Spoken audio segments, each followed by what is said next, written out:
프리미어리그 28경기 만에 최초 무득점, 몇몇 선수들의 탐욕으로 경기력은 최악 그 자체. 강인한 주장이 혼자서 노력해봤지만 토트넘은 풀럼을 상대로 하는 연승 행진을 허무하게 끝낼 수밖에 없었다. 11년 만에 풀럼에게 승리를 내어준 토트넘 선수들, 모두들 주장 손흥민의 눈치를 봐야 했다. 모든 예측은 빗나가고 말았습니다. 그동안 풀럼을 상대로 절대적으로 강한 모습을 보여주었던 토트넘이 황당한 탐욕과 완벽한 기회에서 놓쳐버리는 허무한 실수 때문에 그들의 대기록을 마무리 지었습니다. 그리고 손흥민 선수의 화난 듯한 인터뷰 모습까지 엿볼 수 있었습니다. 평소 과격한 인터뷰를 하지 않는 손흥민 선수는 다소 격양된 표정과 말투로 인터뷰에 임했습니다. 그만큼 경기 내용에 대해서 실망했다는 의미인데요. 이번 경기 패배 요인을 제공한 몇몇 선수들을 향한 질책이 있었다며, 그리고 팬들은 그 타겟이 누구인지 알 것 같다며 꽤나 강한 비판을 하고 있는 상황입니다. 프리미어리그는 쉽지 않고 누구라도 스타가 될 수 있고 누구라도 한순간에 내려올 수 있는 치열한 리그입니다. 그런 리그 안에서 끈끈한 조직력과 이타적인 플레이는 매우 중요합니다. 매 순간 팀을 중요하게 생각하고 팀을 우선시해 두는 한국 선수들이 가지고 있는 장점이 이와 일맥상통합니다. 하지만 이타적인 플레이를 했던 선수보다는 득점에 성공시키는 선수가 아무래도 더 주목받을 수밖에 없는 현실을 우리는 마주할 수 있습니다. 그리고 이번 경기에서 여지없이 그런 탐욕스러운 일이 일어났습니다. 심지어 주장으로 한국인 손흥민 선수가 있는 팀에서 말이죠. 리그 4위를 굳건하게 지켜갈 수 있었던 이번 경기는 아쉬운 모습 투성이었습니다. 반더벤의 부상 때문에 수비적인 부분에서 분명히 문제가 있을 수 있다는 우려가 있었습니다.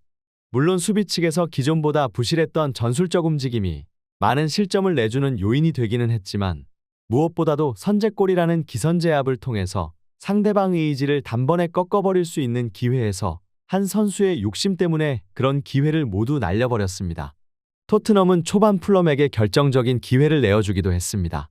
원정 경기인 만큼 초반 움츠려들 수밖에 없는 원정팀 토트넘에게 당연히 이런 위기는 찾아올 수밖에 없었고, 로메로와 비카리오는 자신의 역할에 충실했습니다. 풀럼의 아주 결정적인 공격을 훌륭하게 막아냈으며 기세는 토트넘에게 있었습니다. 전반 23분 손흥민이 메디슨에게 패스를 하고 메디슨이 다시 손흥민에게 컷백을 주었습니다. 그리고 안타깝게 빗나간 슛, 당연히 경기 초반이고 토트넘의 첫 슈팅이었습니다. 안타깝게 골으로 연결되지는 않았지만 이때가 손흥민 선수가 슈팅머신에 시동을 건 순간이었습니다. 분명히 다음 기회가 찾아오면 반드시 골로 연결되었을 것입니다. 방금 아쉽게 놓쳤던 슈팅의 0점을 다시 잡았을 것이고 날카롭게 구석으로 꽂히는 가마차기나 강한 슈팅을 기대해 볼 수 있는 좋은 분위기였습니다. 이때 조금 수상한 장면이 하나 나왔는데요. 전반 23분 손흥민 선수의 슈팅이 빗나가자 조금은 신경질적으로 보이는 메디슨의 반응. 보통 아쉬워하고 엄지를 세워주거나 박수를 가볍게 쳐주며 격려해주는 게 일반적인 반응인데 반해서 그는 손흥민 선수를 향해 시야를 돌리지 않고 있습니다. 격려가 빠진 모습이죠. 그래도 이때까지만 해도 특별한 점을 찾지는 못했습니다. 하지만 토트넘의 다음 빅찬스에서 약간 의아한 부분이 보였습니다. 일부 팬들 사이에서는 개인적인 감정을 가지고 고의적으로 동선을 막았다는 주장 또한 나왔는데요. 그리고 곧이어 이어진 결정적인 장면. 전반 31분, 말도 안 되는 일이 벌어졌습니다. 메디슨은 손흥민 선수의 위치를 파악합니다. 고개를 돌려서 위치를 파악하고 자신이 들어갈 적합한 위치를 찾아야 하는데 자꾸만 그는 손흥민과 공 사이를 막아선 위치로 이동하고 있습니다. 하지만 그가 이동해야 할 위치는 그곳이 아니었습니다. 정석대로라면 키퍼 앞쪽으로 가서 키퍼와 경합을 한다든지 수비수 사이로 침투를 해서 수비수 한 명을 끌어들여 안쪽으로 들어가든지 하는 정석적인 판단을 했어야 합니다. 그렇게 되면 중앙에 있는 손흥민 선수에게 빅찬스가 이어졌을 것이고 기선제압을 할 수 있는 최고의 멋진 장면이 나오기 직전이었습니다. 하지만 그는 자꾸만 캡틴의 위치를 확인하면서 속도를 늦춥니다. 조금은 의아한 판단이었습니다. 그리고 그는 손흥민 선수에게 향하는 패스를 가로채 자신이 직접 마무리하기 위해 슈팅까지 연결했습니다. 자, 팀에서 슈팅력이 가장 좋은 선수가 누구입니까? 메디슨이 프리미어리그에서 득점왕을 해본 경력이 있습니까? 현재 팀 득점 1위의 선수는 누구이며 지금 홀란드와 득점왕 경쟁을 할 수 있는 선수는 누구인지 생각해 볼 것도 말 것도 없었습니다.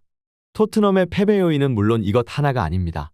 반더벤의 결장으로 인해 높은 수비 라인의 뒷공간을 수월하게 내주었으며 풀럼이 준비를 잘해왔다는 손흥민 선수의 인터뷰 내용대로 풀럼이 반더벤이 결장한다는 사실에 맞춰 철저하게 공격 전술을 준비해왔기 때문이죠. 하지만 그 전에 선제골을 넣을 수 있는 절호의 기회를 날려버린 것 또한 무시할 수 없습니다. 원정 경기이기 때문에 오히려 이런 선제골은 상대팀의 기세를 단번에 잠재울 수도 있고 마음이 급해진 풀럼의 잔실수를 유발하면서 경기를 유리하게 이끌어갈 수 있었던 기회였습니다.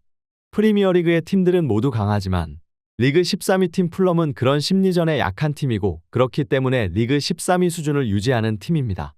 풀럼은 중국이 한국에 대해서 공안증을 가지고 있듯 토트넘에 대해서 공포를 가지고 있는 팀입니다. 이런 심리전이 중요하지 않다고 말할 수 없는 경기였습니다. 게다가 토트넘은 아스턴 빌라에게 4대0 시원한 대승을 거두며 그 기세가 무서웠고 딱 전반 31분 메디슨의 아쉬운 움직임이 나온 이 순간까지도 그 기세가 이어졌던 것이 사실입니다. 전반 31분 이후로 토트넘의 경기력은 무너졌으며 두 번의 결정적 실점 찬스에서 죽다 살아난 풀럼은 자신감이 충만한 상태가 되었습니다. 경기장에 이르던 약간의 긴장감을 놓치지 않은 풀럼. 팀 내 작은 갈등을 목격했고 오늘 우리가 이길 수도 있겠다라는 동기부여 그 자체였습니다. 결과는 어떻게 되었습니까? 토트넘을 완벽하게 박살내버렸습니다. 팀 내 약간의 문제는 이렇게 참패로 이어질 수 있습니다. 아시안컵 요르단과의 4강전이 떠오르는 아찔한 장면이었습니다. 세계인들이 주목하는 프리미어리그, 누구나 욕심이 나고 자신의 활약이 돋보이기를 원합니다. 하지만 그런 것들은 모두 팀의 성적이 좋고 유럽 대항전에 출전해서 높은 성적을 거둔 뒤에 주목받을 수 있는 것이 아닌가 생각이 됩니다. 개개인의 욕심을 조금만 버리고 조금 더 팀을 위한 플레이를 한다면 토트넘은 앞으로도 승승장구할 수 있는 팀이 될 수 있습니다. 팀에는 리더십 있는 캡틴이 있으니까요. 앞으로도 저희 채널에서는 관련된 소식을 계속해서 전달해 드릴 예정입니다. 구독과 좋아요는 채널 운영에 큰 원동력이 됩니다. 시청해 주셔서 감사합니다.